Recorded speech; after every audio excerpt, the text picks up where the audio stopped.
ថ្ង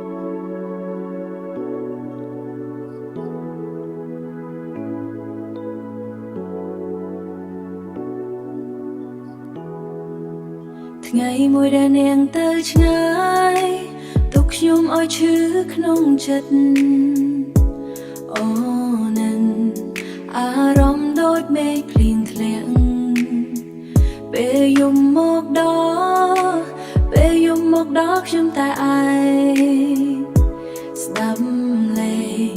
ស្ដាប់សំឡេងខ្យល់បក់ស្ងាត់ចិត្តនេះនៅតែចាំនាងតួអ្នកមិនវិលត្រឡប់ខ្ញុំនៅចាំនៅទីនេះកន្លែងដែលយើងធ្លាប់ស្នេហាទោះពេលវេលាឆ្លងកាត់យ៉ាងណាចិនខ្ញុំមិនអាចភ្លេចនាងខ្ញុំនៅចាំនៅទីនេះទោះបីដងខ្ញុំរងរបួសសង្ឃឹមមួយថ្ងៃនាងវិលមកស្នេហាខ្ញុំវិញម្ដងទៀតរូបភាពចាំងក្នុងចិត្តរូបភាពចាំងនៅក្នុងចិត្តនៅតែច្បាំងដូចថ្ងៃម្សិលមិញ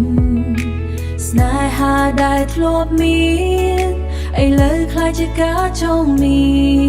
នឥឡូវខ្លាចជាការចងចាំបើអ្នកស្ដាប់សំឡេងខ្ញុំ